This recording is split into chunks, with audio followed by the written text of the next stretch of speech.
আপনার বাড়ি কোথায়? হ্যাঁ, আপনার কি বাড়িতে একাই থাকেন নাকি? ও, খাওয়া দাওয়া করেছেন কিছু? ভাত খেয়েছেন? কিছু কিনে দিলে আপনি নিয়ে যাবেন? আমি যদি কিছু আপনাকে কিছু কিনে দিই আপনি নেবেন? ছেলে আজকে যদি নেয় নেবো না। হ্যাঁ, আমার তো তোমরাই ছেলে, আচ্ছা যা দেবে নেবো। আচ্ছা, তাহলে আপনি একটু ওখানে বসুন, আমি তাহলে আপনার জন্য কিছু খাবার নিয়ে আসি। কী নিয়ে আসবো বলুন আপনি? কী নিয়ে আসতে হবে? আচ্ছা, মুড়ি টুড়ি, মুড়ি বিস্কুট ফিস্কুট কিছু কিনে দিই? কেক, মুড়ি দেবো? আচ্ছা ঠিক আছে, আপনি এখানে বসুন, আমি আসছি, ঠিক আছে?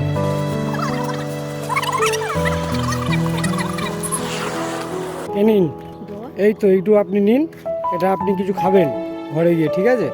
আর এই 100 টাকা, এই 100 টাকা, 100 টাকা রাখুন, এটা আপনি কিছু খেয়ে নেবেন।